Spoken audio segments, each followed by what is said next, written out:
وہ لنچ کے بعد کمرے میں داخل ہوا تو وہ ڈریسنگ کے پاس کھڑی کہیں جانے کو بالکل تیار شال اپنے کندھوں پر سیٹ کر رہی تھی۔ ڈریسنگ ٹیبل پر ایک فائل رکھی تھی۔ اریب قدم قدم چلتا اس کی پشت تک آیا۔ کہاں جانے کی تیاری ہے جانے من؟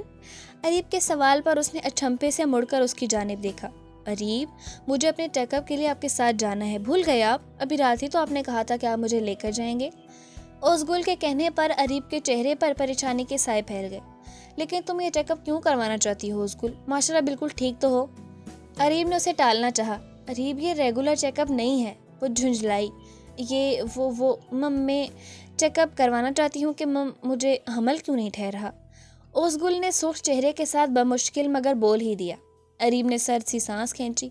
وہ حقیقت سے انجان تھی۔ اریب یہ چاہتا تھا کہ اسے پتہ ہی نہ چلے، مگر اب وہ خود کافی دنوں سے بے چین تھی کہ اکثر باہر سے آنے والی برادری کی خاتون اپنی عادت سے مجبور اس کی صحت کے متعلق کچھ پوچھیں نہ پوچھیں یہ ضرور پوچھتی تھیں کہ بیٹی کچھ ہے؟ اوزگل، اس چیک اپ کی کوئی ضرورت نہیں، ماشاءاللہ ہم دونوں بالکل ٹھیک ہیں، بلکہ میں نے ہی تمہیں مانے حمل کا 2 سال کا انجیکشن لگوایا ہوا ہے۔ اریب نے سنجیدگی سے کہتے اس کے سر پر بم پھوڑا۔ اوزگل نے بے یقینی سے اسے دیکھا۔ مگر کیوں؟ اوزگل نے چیخ کر کہا۔ اوزگل ریلیکس۔ تب اریب نے اسے اس کی ساری کنڈیشن بتا دی کہ اس حادثے کی وجہ سے کم از کم 3-4 سال تک وہ بچہ پیدا کرنے کی متحمل نہیں ہو سکتی، جسے سن کر وہ پھوٹ پھوٹ کر رونے لگی۔ اریب نے اسے باہوں میں بھر کر اپنے سینے میں بھینچا۔ کم آن اوزگل، یہ اللہ تعالیٰ کی جانب سے امتحان ہے ہمارے لیے، ہمیں صبر کرنا ہوگا۔ انشاءاللہ وہ ہمیں ہمارے صبر کا انعام دیتے اس عظیم الشان نعمت سے ضرور نوازے گا، پلیز ہمت سے کام لو۔ اریب نے اسے تسلی دیتے اس کی پیٹھ رب کی تو وہ دھیرے دھیرے ریلیکس ہوتی گئی۔ آپ نے مجھے پہلے کیوں نہیں بتایا؟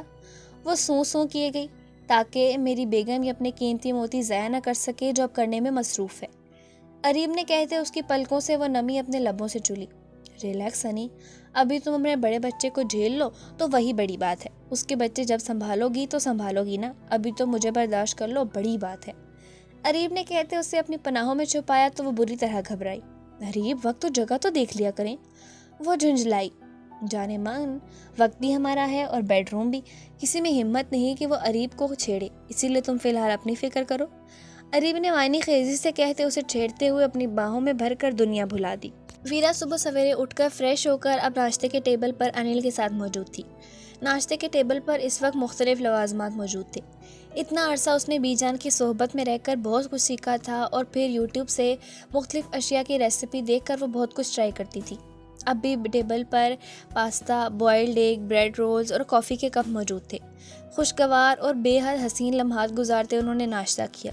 دونوں ایک دوسرے کے آمنے سامنے بیٹھے تھے۔ انل ویرا کے ہاتھوں میں ہاتھ ڈالے اس سے کھیلنے میں مصروف تھا اور پیچھے بیک گراؤنڈ میں ایک خوبصورت سے گیت کی ہلکی آواز فضا میں سر بکھیر رہی تھی، اور گانا کچھ یوں تھا جو شاید انل کے دل کی ترجمانی کر رہا تھا۔ میں عشق اس کا، وہ عاشقی ہے میری، وہ لڑکی نہیں زندگی ہے میری، اس کے ہی دل میں اب تو رہنا ہے ہر دم، اس دل ربا سے کہنا ہے ہر دم۔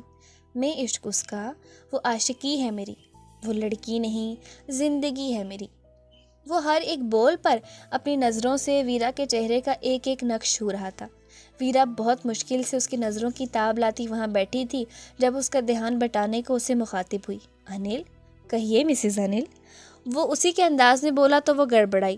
تم انسانوں کی طرح دیکھو تاکہ میں بول سکوں، ورنہ ایسے ہی رہو، میں نہیں بول رہی۔ اچھا بولو کیا ہوا؟ وہ آگے سیدھا ہو کر بولا۔ ویرا نے اسے دیکھا۔ وہ میں کل کہیں نہیں گئی تھی، گھر ہی رہی تھی تمہارے لیے، تو آج مجھے میری دوستیں بلا رہی ہیں، پھر سیم فری نہیں ہے اور اسے ایونٹ پلان کرنے مالدیپ جانا ہے، تو میں آج اپنی دوستوں سے مل آؤں، اگر تم برا نہ مانو تو۔ وہ جھجکتے ہوئے بولی۔ کل اسے بھیج کر اس کے تمام کام نپٹا دیے اور اب اسے اکیلے چھوڑ کر جانا اسے عجیب لگا، جبکہ اس کی بات سن کر وہ گہرا مسکرایا۔ تو اس میں اتنا سوچنے والی کیا بات ہے، 100 بار جاؤ، میں نے کبھی منع کیا؟ ایک بات یاد رکھنا، میں ٹپیکل شوہروں کی طرح تم پر پابندیاں لگاؤں گا یار، کبھی بھی نہیں۔ تم جہاں چاہو جو مرضی کرو، مجھے کوئی پرابلم نہیں، لیکن آج جانا ضروری ہے کیا؟ میرا دل نہیں کر رہا کہ آج تم کہیں جاؤ، رک جاؤ نا۔